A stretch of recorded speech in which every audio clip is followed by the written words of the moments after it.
Top Israeli officials are set to hold meetings at the White House after the U.S. and Saudi Arabia reportedly agreed to a broad outline for a deal in which Saudi Arabia would recognize Israel. But the Saudis are asking a lot, not only for Israeli help in the creation of an independent Palestinian state, but U.S. security guarantees and help creating a civilian nuclear program. White House National Security Council spokesman John Kirby, speaking off-camera in a virtual press briefing, said a deal is not close at hand.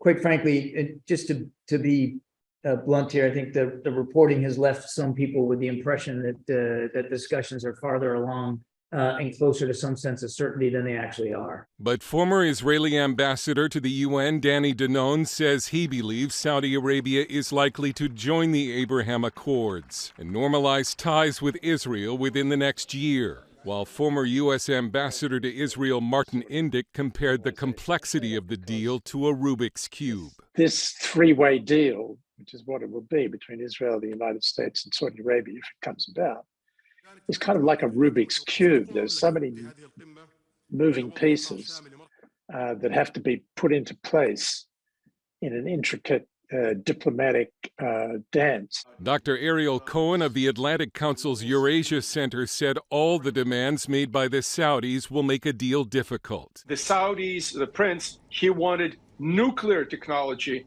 with very few strings attached to be provided to Saudi Arabia, enrichment of uranium. He wanted an ironclad guarantee that if Saudi Arabia is attacked by Iran, the United States will step in and go to war for the kingdom. Israeli opposition leader Yair Lapid has told U.S. lawmakers he opposes any normalization agreement, but Indyk says a deal is a high priority for all three governments. There is a sense of urgency.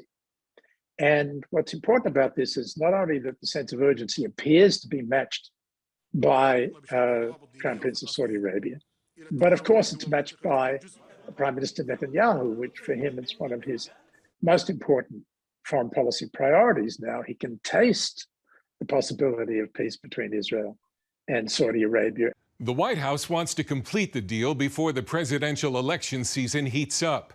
Some think that's too soon, and that any deal will have to wait until after the 2024 election.